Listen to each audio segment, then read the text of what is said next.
dia, gente. Tudo bem? Sou o pastor Rodrigo. Não precisa me apresentar não, né? Você já me conhece. Vou pular essa parte para vencer o rito. Você sabe onde é que está meu gabinete, sabe onde eu moro, sabe onde eu estou. Já conhece meus filhos, a minha família. Já sabe a igreja onde eu pastorei. Então não preciso falar de vocês também. Então vamos passar essa parte do rito, né?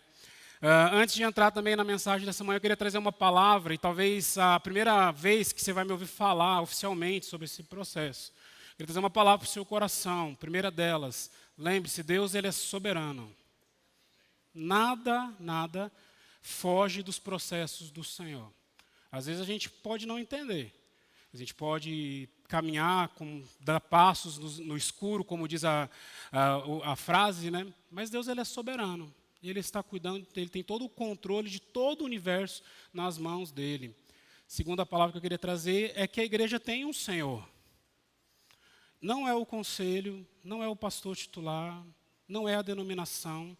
A igreja tem um Senhor. E o Senhor da igreja chama-se Jesus Cristo. Ele que morreu, ele que verteu o sangue, ele que encontra os seus eleitos ao longo das eras.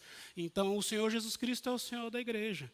Ele está cuidando, ele vai zelar por todo o processo e cabe a mim e a você simplesmente descansar o nosso coração nesse processo. E a terceira palavra que eu queria trazer para você é que eu acredito na presença do Espírito Santo de Deus nesse processo. Na verdade, é o Espírito Santo de Deus que é aquele que foi deixado por Jesus para habitar na igreja do Senhor.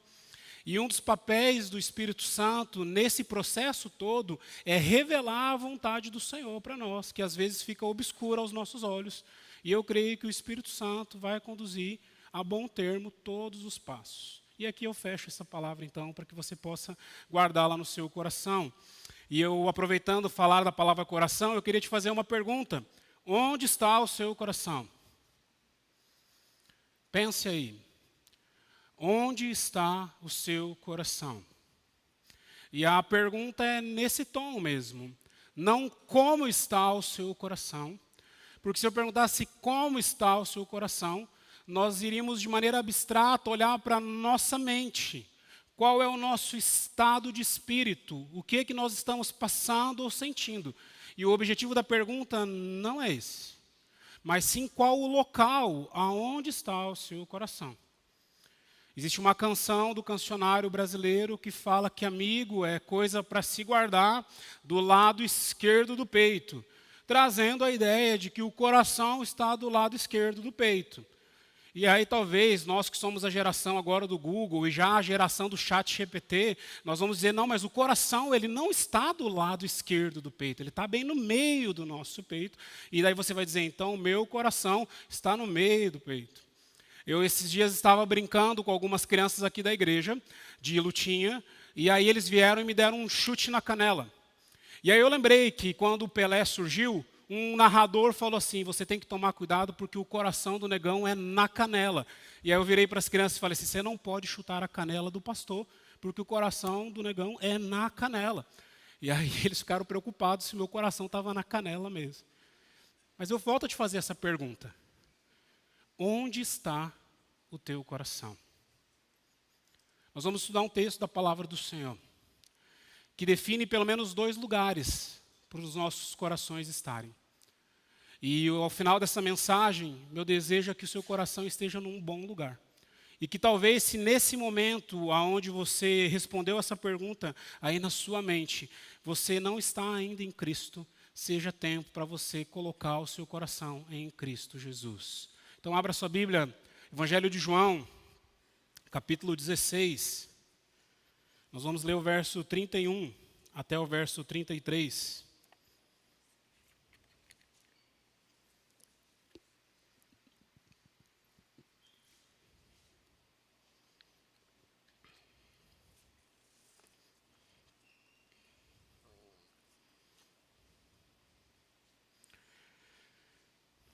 Evangelho de João, capítulo 16, a partir do verso 31 até o 33.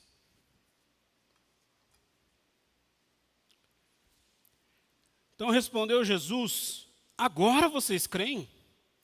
Aproxima-se a hora, e ela já chegou, quando vocês serão espalhados, cada um para a sua casa. Vocês me deixarão sozinho, mas eu não estou sozinho, porque o Pai está comigo. E eu disse essas coisas para que em mim vocês tenham paz. Neste mundo vocês terão aflições. Contudo, tenham ânimo, eu venci o mundo. Deus, essa é a tua palavra que foi lida.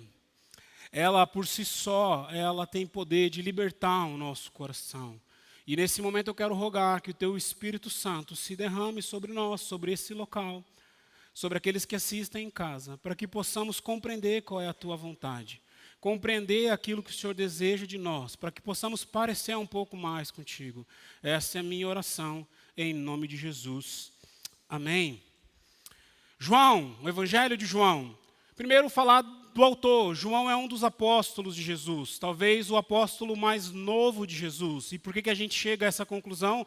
Porque ele é o que mais vive, durante mais tempo, ele sobrevive depois da morte de Jesus. O Evangelho de João também tem uma discussão, e essa semana eu confesso a vocês que eu mudei a minha opinião teológica, porque há uma discussão quando que esse Evangelho foi escrito. Na maioria das vezes, e a maioria dos teólogos acreditam que João escreve esse evangelho antes dele ir para a ilha de Patmos, onde ele tem a revelação do Apocalipse. E estudando um pouco esse evangelho essa semana, estudando alguns outros livros, eu comecei a pensar de outra maneira. Porque existe uma linha de pensamento que acredita que o evangelho de João foi escrito pós-ilha de Patmos.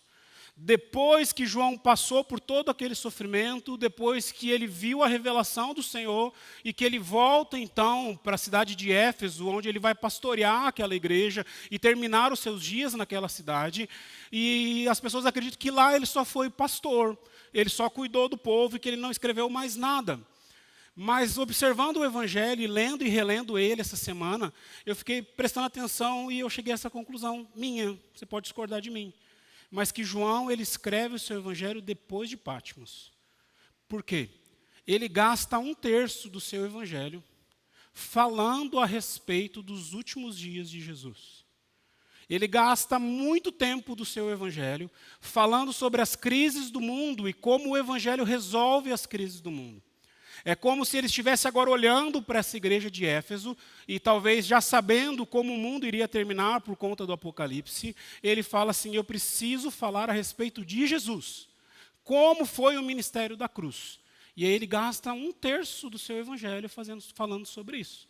E aí eu cheguei à conclusão, para mim, João ele escreve de uma maneira muito pastoral e de cuidado da igreja depois da ilha de Patmos. Os outros evangelhos já existiam. Cada evangelista teve um cuidado ao escrever o seu evangelho. João aqui está cuidando para que a igreja não esqueça que tudo o que acontece e que todos os processos que ela passa tem a ver com Jesus. E aí nós falamos então desse 1/3, o último terço que João gasta, que começa ali no capítulo 13. E o texto que nós lemos está bem no meio desse processo. João capítulo 13 começa com uma fatídica noite, lembra? Jesus está sentado com os apóstolos, e eu gosto da maneira que João expressa, porque ele traz uma autoridade para Jesus. Porque ele começa o capítulo 13 dizendo assim que Jesus, tendo a ciência de que o Pai estava com ele, tendo a ciência do seu propósito na terra, com autoridade, ele pega uma toalha e ele lava os pés dos apóstolos. E a partir daquele momento ele começa a proferir um sermão que acaba só no capítulo 17 de João. Ele lava os pés dos apóstolos, ele fala quem seria o traidor, ele fala para Pedro que Pedro iria deixá-lo. Depois no capítulo 14 nós vemos Jesus falando a respeito do céu, falando que ele iria para um outro lugar onde ele iria preparar morada, que ele estaria com o Pai, que os discípulos precisavam então estar guardados nessa esperança. Ainda no capítulo 14, é onde Jesus promete a descida do Espírito Santo sobre a igreja. Lembrando que para que o Espírito Santo pudesse descer, ele precisava voltar ao Pai. Capítulo 15 de João, ele fala sobre a igreja, usando a ilustração da videira. E ele fala que a igreja é como a videira que vai se espalhar, e que nós somos os ramos dessa videira que vai se espalhar ao longo das eras. E que o Pai é o agricultor que cuida dessa videira. E ele zela, ele faz poda nessa videira para que ela cresça e frutifique, mas ele também corta essa videira quando essa videira não frutifica. E aí chegamos então no capítulo 16, que é onde nós vamos estudar, que Jesus continua então falando a respeito do Espírito Santo. E ali onde nós lemos é logo depois dos discípulos caírem a ficha do que Jesus falou. Eu não tenho muito a noção do tempo, o texto não fala, mas eu creio que foi um longo jantar. Eram 12 homens, Jesus lavou o pé dos 12 homens. Isso já daria um tempo razoável nesse processo. Jesus continua falando com os homens, e depois de muito falar, de expressar o que é a igreja, expressar o seu ministério, expressar o propósito de tudo que estava acontecendo, parece que caiu a ficha dos homens. Por isso que no verso 31, onde nós lemos, Jesus começa, parece meio que irônico, dizendo assim, agora vocês creem? Já passou tanta coisa. Eu já ensinei tantas coisas para vocês, mas agora que vocês creem? E aí Jesus faz mais uma profecia, que é o verso 32 que nós lemos. Vai chegar o tempo, e ele já estava para chegar, aonde os algozes iriam buscar Jesus, e eles seriam espalhados. E realmente eles foram espalhados. Os discípulos fugiram nesse momento. Apenas Pedro e João seguem Jesus até a sua prisão. Mas Jesus ainda fala assim, mas eu não vou estar só. O Pai estará comigo. Nós não vamos falar sobre esse verso, mas tem algo nesse verso que eu queria que você guardasse, que é muito importante. A aplicação do Pai estar com Jesus significa que o Pai também vai estar conosco. E ao longo da mensagem você vai perceber isso. E aí Jesus termina então com a sua palavra final aos seus discípulos antes de orar. Porque o capítulo 17 de João é a oração sacerdotal de Jesus. Quando ele ora ao Pai e agradece pelo seu ministério, quando ele ora pelos discípulos que estão ali, e no final do capítulo 17 ele ora por mim e por você, porque ele ora pela expansão e pelo trabalho da igreja. Então as últimas palavras de Jesus são essas que a gente vai trabalhar nessa manhã. E a primeira ideia que eu queria que você guardasse nessa manhã é que o seu coração, para o seu coração, é que há um lugar de paz. Olha o que o verso 33 disse. Eu disse essas coisas a vocês, para que em mim vocês tenham paz. Existem diversos lugares para você colocar o seu coração. Talvez numa estante, como uma roqueira fala da nossa geração. Talvez você colocar o seu coração num pedestal e você venerar as coisas que estão dentro dele. Aliás, o nosso coração, como Calvino fala, é uma fábrica de ídolos. Então, talvez várias coisas você pode deixar o seu coração para que você possa adorar e venerar. Mas existe um outro lugar que é um lugar de paz. E é interessante que esse lugar de paz não é uma praia, não é o Araguaia, não é um dos shoppings da nossa cidade ou uma das praças e parques que você tem em Goiânia, mas esse lugar é uma pessoa. Preste atenção no texto. Jesus poderia falar que a paz estaria na companhia de Jesus com aqueles homens. Enquanto ele andava com aqueles homens, eles viveriam em paz. E talvez você já desfrutou disso. Talvez você já caminhou com pessoas que, ao andar com pessoas, você sente paz. Sabe aquelas pessoas muito tranquilas, de boa com a vida, que você caminha e traz uma paz para o seu coração. A fala é uma fala afável. Acalma a sua alma. Jesus poderia falar que nessa caminhada estava a paz que os discípulos precisavam. Ou então Jesus poderia, como ele faz durante essa mensagem, essa conversa com os discípulos, dizer que a paz que eles iriam sentir não estaria aqui nessa terra, mas a paz seria objetivada na glória. Como algumas religiões prometem, que aqui você vai viver tribulação, mas no céu, quando você morrer, você vai desfrutar de uma paz gigantesca, de algo fora do comum, de algo surreal na sua vida. E apontar como um momento de esperança para aqueles homens. Vocês vão ser espalhados aqui, vocês vão passar por tribulações aqui nesse mundo, mas lá vocês têm paz. Jesus ensina aqueles discípulos, naquele momento, que a paz não era um lugar, mas que a paz era uma pessoa. Ele fala, eu tenho falado essas coisas para vocês. Ou seja, eu estou mostrando para vocês o que vai acontecer, para que em mim vocês tenham paz. E aí eu faço novamente essa pergunta, você vai ouvir várias vezes nessa manhã. Aonde está o seu coração? Colocar o coração em Jesus tem pelo menos duas aplicações que nós podemos tirar desse texto. A primeira delas é que Jesus, durante todo o sermão que começa lá no capítulo 13, como eu falei para vocês, e acaba no verso 17, ele aponta para uma relação que os discípulos precisavam entender, que é a relação que ele tinha com o Pai. Várias vezes durante o seu sermão ele fala, eu vim para fazer a obra do Pai, a relação que eu e o Pai temos, assim como eu e o Senhor nos relacionamos, eu quero que eles se relacionem.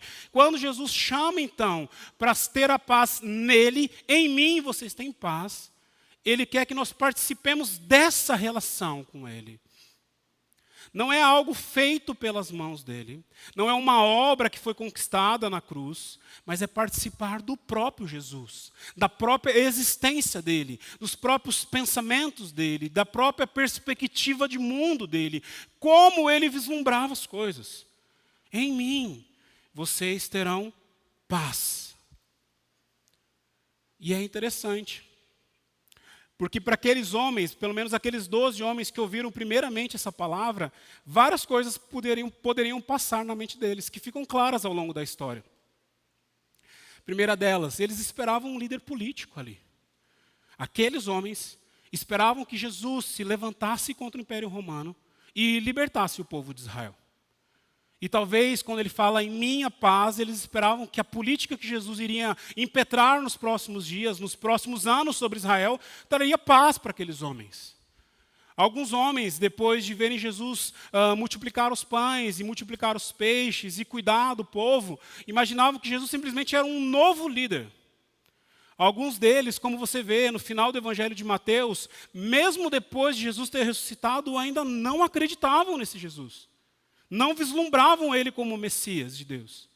Mas quando ele fala que em mim vocês terão paz, talvez esses homens vislumbravam essa paz. Nós estamos passando dificuldade, nós somos escravos do Império Romano. Agora apareceu um homem que dá comida, que dá bebida para nós, que traz uma palavra de bom grado ao nosso coração. É essa paz que esses homens talvez vislumbravam. Jesus, quando ele fala que em mim vocês vão ter paz, ele está falando de participarmos da relação que ele mesmo tem com o Pai. E eu quero te lembrar um detalhe muito importante. Você que acabou de participar da ceia do Senhor. A palavra do Senhor nos ensina que nós somos inimigos do Pai. Inimigos de Deus. Por escolha própria, nós escolhemos não andar com o Senhor. Então havia uma guerra sendo travada. E Jesus fala, eu sou essa paz. Eu sou aquele que vai declarar paz a essa guerra. Então vocês precisam estar em mim. Participar de Jesus é participar dessa relação com o Pai. Mas eu ainda quero te falar sobre uma segunda perspectiva da paz. Jesus estava passando talvez pelo pior momento do seu ministério ali. Momento que precedia a cruz. Momento que em outros evangelhos você vai perceber que ele vai orar e ele verte sangue do seu corpo diante daquilo que esperava ele na cruz. Jesus estava ali cumprindo o propósito cabal pelo qual ele havia encarnado. Jesus estava ali vivenciando, humanamente falando, o pior momento da sua história. E a paz que ele nos convida a participar nele, nos traz uma sobriedade a respeito da vontade de Deus para a nossa vida. Jesus era o homem para estar sendo consolado naquele momento, seria ele que seria morto, seria ele que seria perseguido, e ele consola os discípulos. É Jesus que estava prestes a morrer, é Jesus que estava prestes a se oferecer como sacrifício ao Pai. Os discípulos precisavam servir e cuidar da mesa do Senhor, e é Ele que os serve aqueles homens, lava os seus pés. É Jesus que está ali às vésperas de levar várias chicotadas sobre o seu lombo, é Ele que estava às vésperas de ter as suas mãos cravadas pela cruz, Ele que precisava receber a oração daqueles homens, mas é Ele que acaba esse momento orando por aqueles homens, orando pela sua vida, por eles e por mim e por você. Uma segunda perspectiva, então, da paz. Essa paz que Jesus nos convida é descansar na vontade de Deus para mim e para a sua história. Olha a sobriedade que Jesus teve. Olha a calma que ele teve. E a gente às vezes esquece que Jesus foi homem. A palavra do Senhor nos ensina assim. Que ele foi homem, que em todas as coisas ele foi tentado, porém em nenhuma delas ele pecou. E às vezes a gente olha e fala assim, nossa, mas pastor, é Jesus, por isso que ele tinha toda essa paz. É Jesus, por isso que ele estava tão sóbrio e tão calmo. É Jesus, por isso que ele sabia o que ele tinha que fazer, ele veio só para isso. Mas se ele nos convida a desfrutar dessa mesma paz, que está nele, nessa habitação nele, por que eu e você, como os filhos dele, filhos do Pai, filhos de Jesus, nós também não vamos ter na nossa vida essa paz? De olhar cada situação, cada momento, cada propósito, como uma narrativa que faz parte de uma grande história, aonde o Senhor vai ser glorificado em todas elas. Isso deveria nos trazer paz. Aqueles homens seriam perseguidos, eles seriam mortos de diversas maneiras, mas Jesus convida eles a ter paz. Mas o texto ele continua e eu queria falar rapidamente. Eu não sei se foi proposital, mas desligaram o relógio daqui, viu, Davi? Então eu posso pregar até o meio-dia. Não sei se foi proposital. Há um lugar de paz, mas há um lugar também de aflições. Jesus fala assim, eu estou falando essas coisas para vocês, para que em mim vocês tenham paz. Contudo, no mundo vocês vão ter aflições. Valendo o meu prato de galinhada que você vai comer hoje na hora do almoço aqui. Você sabe quantas vezes essa expressão... Não precisa ligar o relógio não, Davi, fica tranquilo. Você sabe quantas vezes a expressão mundo aparece no Evangelho de João?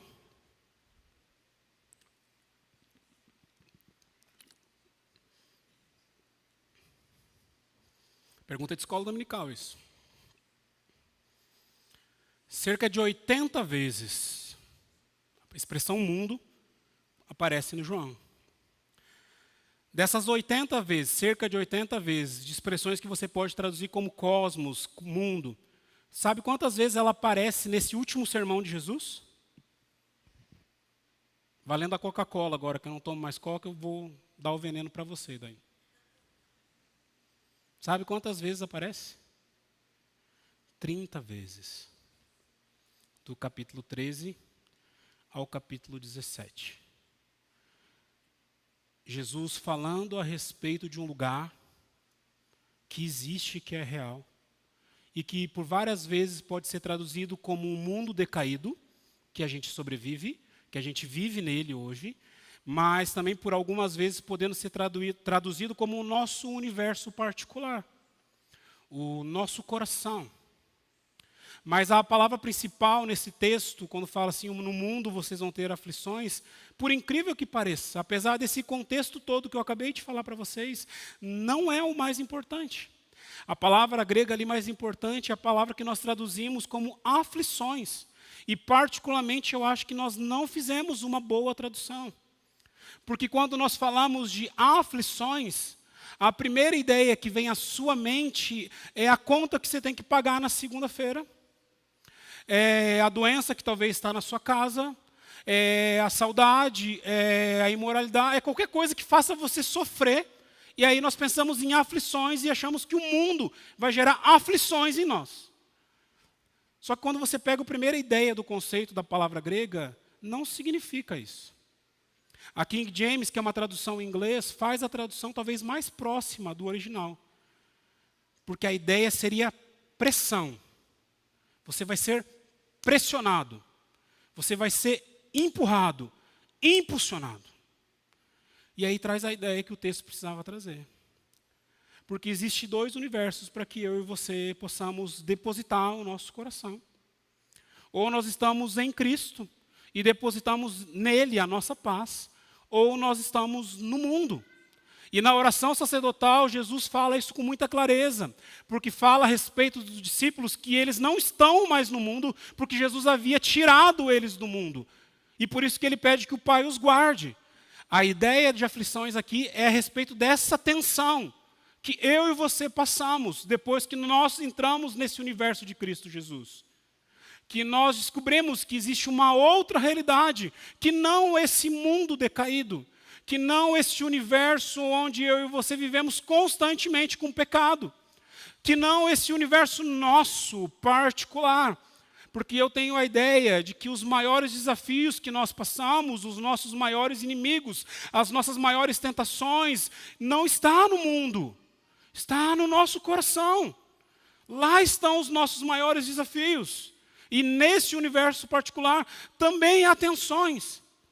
E Jesus então olha para aqueles homens e fala assim: vocês vão ter tensões no mundo porque vocês não fazem mais parte dele agora. Vocês não fazem mais parte desse universo. E quando nós falamos então das aflições, como eu e você traduzimos muitas vezes, de dor, de sofrimento, de perseguição, de coisas que nós podemos passar nesse mundo, na verdade isso é a consequência dessa tensão. Porque nós não somos mais desse mundo, porque nós não vivemos mais nesse universo, porque a nossa cosmovisão agora é diferente, porque a nossa perspectiva de mundo é diferente, nós vamos ser perseguidos. Aqueles homens foram perseguidos logo depois de Jesus dizer amém à sua oração em João capítulo 17. Eles perderam as suas famílias. Eles perderam os seus irmãos, eles perderam as suas estabilidades, eles tiveram que se mudar, eles foram perseguidos realmente. Mas não é essa aflição. Tudo isso aconteceu porque agora eles não fazem mais parte do mundo. A história deles não é mais contada sobre a perspectiva do pecado. A história deles agora é contada a partir da perspectiva da redenção. E é uma história muito louca. Jesus está ali, às vésperas de morrer. Jesus está ali, às vésperas de sofrer. Ele mesmo fala que dentro de pouco tempo, o mundo estaria, mais uma vez a expressão mundo, o mundo estaria alegre, mas vocês, discípulos, estariam chorando. Porque ele sabia o que ele ia passar, mas ele não se vitimiza. Ele não se entristece, ele não fica choroso, ele, pelo contrário, ele entende aquilo que ele está passando dentro da perspectiva da redenção. E como o Pai vai ser glorificado. E isso é maluco, isso é surreal, vai além da nossa história. Porque nós achamos que o sofrimento e as perseguições e as lutas não servem para nada. Talvez o nosso primeiro pensamento, quando alguma coisa acontece de ruim, é: o que eu estou fazendo de errado? Onde é que eu estou pecando para acontecer coisas ruins? E nós nos esquecemos que nesses momentos Deus também está, com a sua soberania, cuidando da nossa vida. Aflição, então, meu irmão, não é o lugar onde você está sofrendo. Isso é a ponta do iceberg. Ou como o Siri gosta de falar, esse é só o ídolo por trás do desejo do seu coração. A aflição aqui tem a ver aonde você tem depositado o seu coração. Aonde você tem descansado a sua estrutura de vida e a sua história. Eu e você, assim como aqueles homens, somos convidados por Jesus a descansar e ter paz nele. Nele. Os dias vão ser difíceis. Nós passaremos até o céu se rasgar e a volta de Jesus por dias muito difíceis. Você tem que dar glória ao Senhor por você estar numa nação chamada Brasil, aonde você ainda não é perseguido, mas vai ser. E aqui não é o pastor do Apocalipse rogando praga para a sua vida, não. é só você olhar o universo que nós estamos vivendo, aonde logo vai precisar a igreja do Senhor se posicionar. E tenha certeza que quando essa tensão chegar entre mundo e paz, nós vamos passar por aflições. Mas o convite de Jesus é para a gente descansar nele. E aí eu quero terminar a mensagem dessa manhã, antes que o Davi desligue o meu microfone, lembrando de algumas coisas e te repetir 3 perguntas.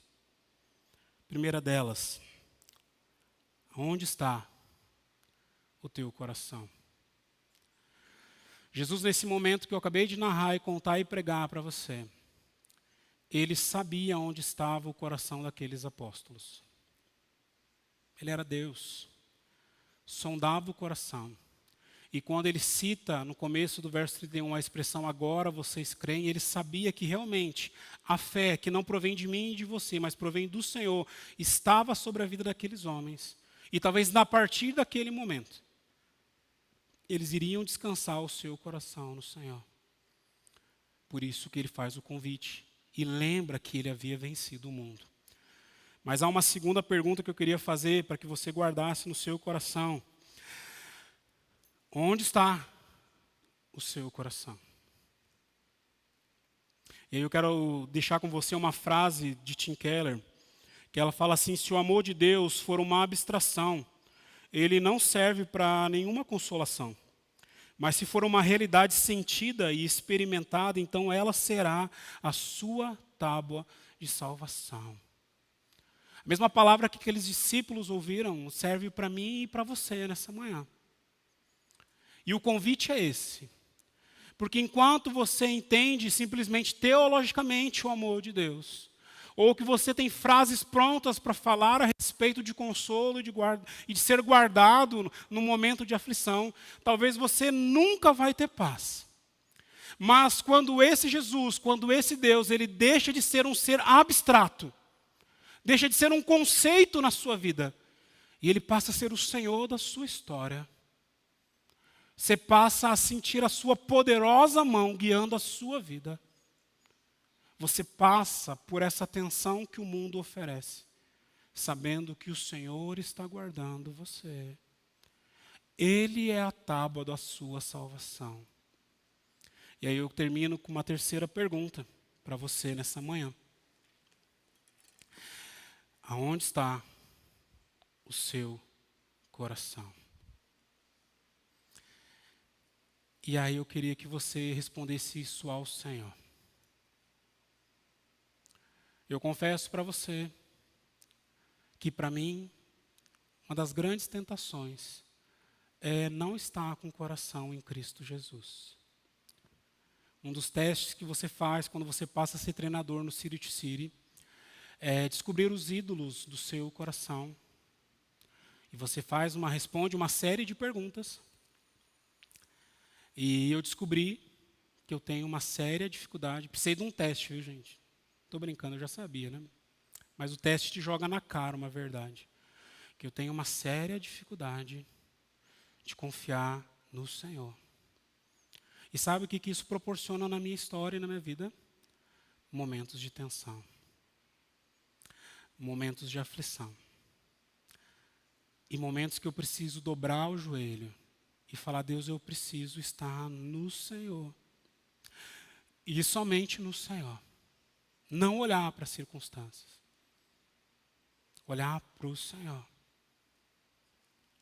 Então a pergunta final é essa: onde está o seu coração? Porque talvez assim como eu, você também tem essa mesma dificuldade. Você entende.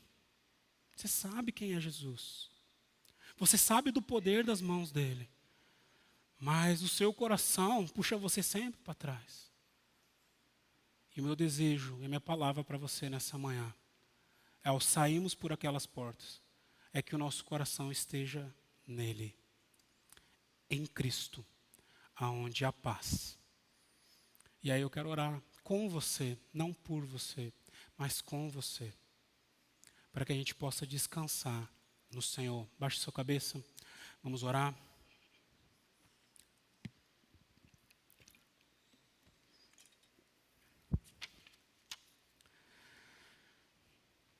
Deus, nós não somos diferentes desses homens.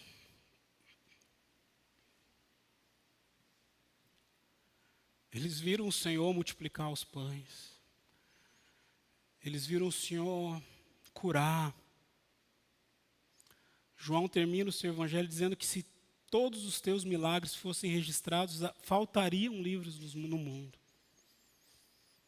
E eles chegam nesse momento tão crucial, precisando, Deus, ainda ser lembrados que é no Senhor que está a paz. Porque nós, Deus, então, uma geração tão distante desse tempo, seríamos diferentes. Nós sabemos quem é o Senhor, nós queremos nos relacionar contigo, nós sabemos do poder da tua mão e queremos confiar no Senhor, Deus, mas queremos também pedir perdão, Senhor.